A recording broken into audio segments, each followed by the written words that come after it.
I'm a graduate of the University of Michigan. I studied piano there in Ann Arbor, and my graduate work is all in music composition.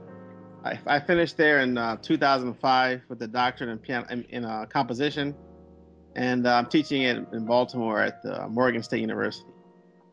What I do besides teaching theory there, I compose a lot of orchestral music. So, for example, I'm composing music for the Baltimore Symphony Orchestra for next year, and a commission consortium for 8 to 9 orchestras for the next season as well. Probably at 12. My father signed me up for piano lessons at 12. And since that point, I've been really interested in composition, especially since probably 16 when I used to compose in high school from time to time.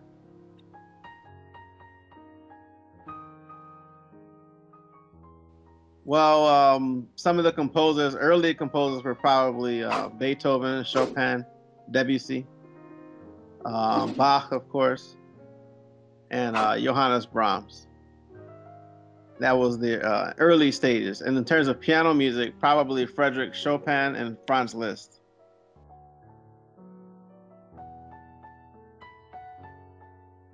I felt that I always had I always had a more of a creative side of me.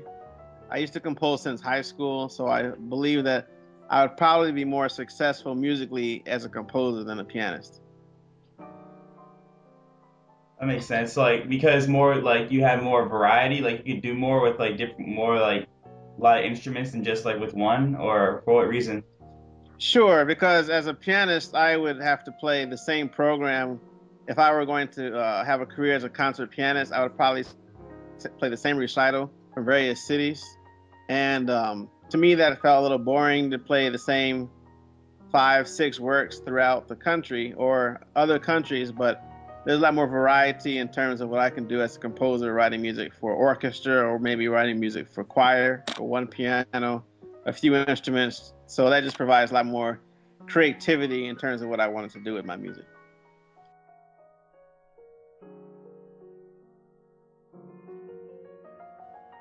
Not necessarily. I write the music. What I write a lot of music in terms of how I would like it and how I think the audience might react to it. If I were sitting in the audience, I think about what I might like to hear as an audience member, and then I try to compose. Sometimes some works based off of that.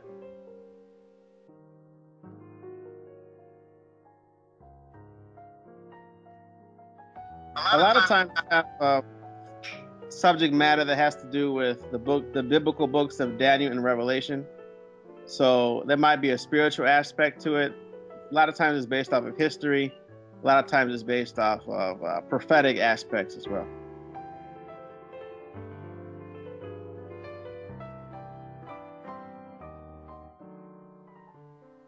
At the moment, I have been interested by some Negro spirituals in the past, probably when I was in my early 20s, but not as much these days.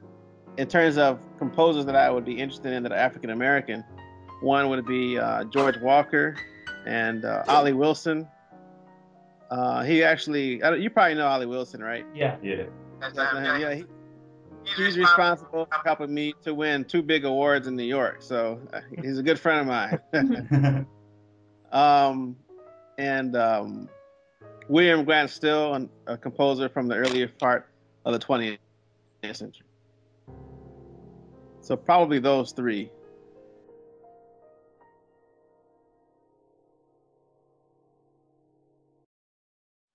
I want the music to have a sense of an academic side in terms of the learned style of composition, and I also want it to be accessible.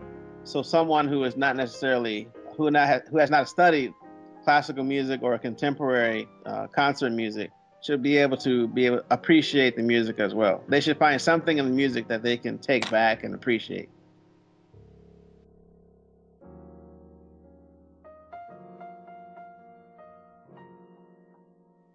Sure, it's changed a lot over the years. What has happened since the classical period up through the 21st century, you have a lot of changes in terms of harmonic structure and rhythm, and the complexity has even gotten more complex over time.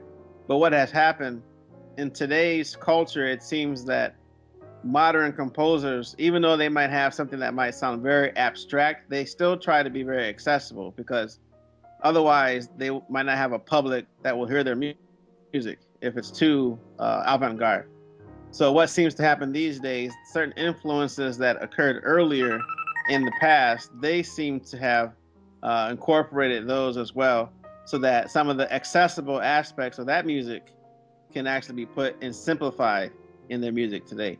And what happens a lot is that some composers might even use some pop culture or some of the folk music from their own culture and incorporate into their music.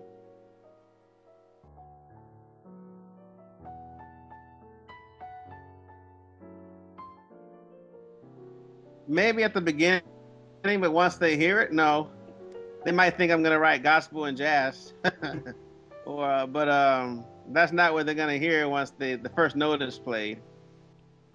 I think what happens sometimes they try to find some harmony. I think some people, some cultures might try to look for something in the music to attach some sort of African American aspect to it, whether it's there or not. Do you feel like you have that element to you, or do you think people might just imagine it? I don't consciously set out to try to sound African American in my music. I try to write really good, high quality music. But what happens is that there are people who try to find certain harmonies that they want to attach and say, "Oh, that sounds jazzy." Yeah. Or that sounds like some blues chorus. It might just be a harmony that I might like, and it might just be naturally. It might come out of me naturally, but I'm not necessarily intentionally trying to make it sound black necessarily.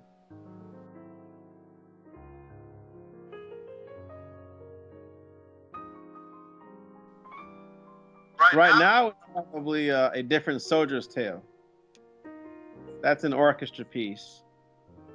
The Detroit Symphony Orchestra premiered that in 2008. It's actually it comes from the story of my grandfather fighting in World War II. So it's about his stories surviving and being malnourished, losing an eye, almost being executed by the Nazis, and then America's victory and his return home to the States. If you hear that second movement, he always told me I must survive. So the second movement is a big explosion of war in terms of what happens in the orchestra. Is that a lot of is that exemplified by the percussion mainly, or what instruments? You have a lot of percussion. There's brass. Some of the trumpets actually imitate um, machine gun fire, along with snare drums and suspended cymbals and tam tam, crash cymbals. And there's a lot of suspense near the middle of the piece, or actually the end of the piece before the big explosion of sound. Oh, okay, that makes sense. So you have a lot of different things in there. You have some like text painting and some other stuff, some silence to really just make There that. is there is text painting. There is also a trumpet that plays the interval of a perfect fourth that imitates the sirens that the Europeans have. You know, American sirens sound one way, but I've noticed in Europe, especially in France, some of their sirens have the interval of a perfect fourth. So that is heard throughout the trumpet section of the orchestra.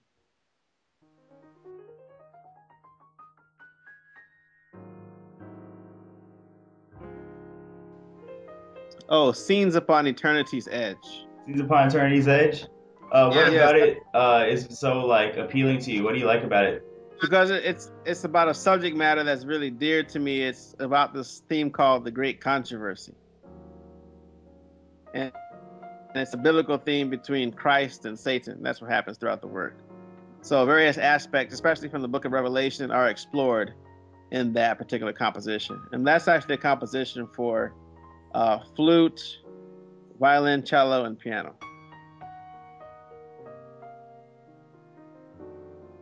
That makes sense. So, like, what kind of elements are there to it? Like, what kind of musical elements are just to really create the scene? I use some polytonality. So what will happen if I'm using one key that might sound similar to D major or have aspects of D major, I might juxtapose a C major triad or perhaps B flat major triad on top of that to give an illusion of discord. For example, the first part of the piece starts in F sharp major. F sharp major was something that was known in the 19th century to have more of a religious connotation. And throughout that piece, that particular scale or harmony breaks down once I introduce the other harmonies. And once both are juxtaposed, then it's more of a dissonant sound. That makes sense. So you said the F sharp was used a lot in religious songs. Well, for example, Franz Liszt in his piano sonata, this piano sonata is in B minor. So once he moves to the middle section of F sharp major, he uses that particular key to evoke the idea of religiosity. Not necessarily in a religious song, but something that sounds more pious or religious in nature throughout a classical piece. So I use what would have been known as a more religious connotation in terms of that particular key, and then I introduce other keys to show that there's what is actually thought of as being true. There is actually another aspect to that that breaks it down. That's what the piece is actually called. That first movement is called An Enigma Unveiled. So what happens? The true character of the individual is actually revealed as the music continues. Just because what seems to be pure in the individual is actually not as pure. And then the music actually shows that by other harmonies being introduced to break down that tonality. And then it becomes more atonal and more aggressive.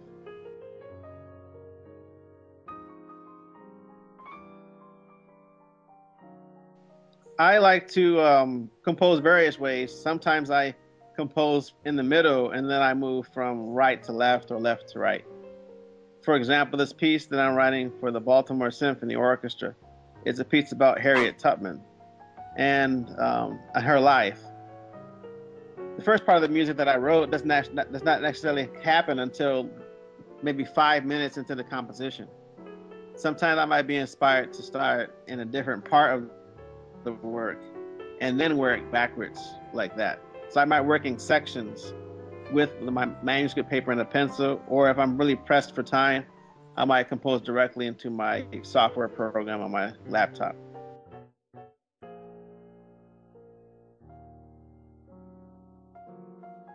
Oh, it depends on the work. Some chamber works might take me 3 months for a 15-minute piece. I have a 22-minute orchestra piece that took me 11 months to compose. One piece for choir and orchestra took me 1 week to compose. So it depends on the difficulty and how much I'm being inspired at that particular time.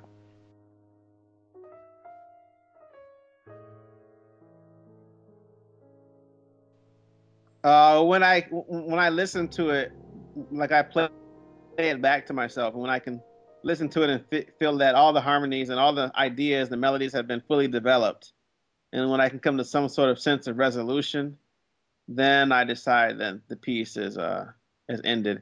And sometimes, especially with commissions, you might even have a time limit. So you might have time constraints. So I know if the piece needs to be 12 minutes, I need to be done at 12 minutes.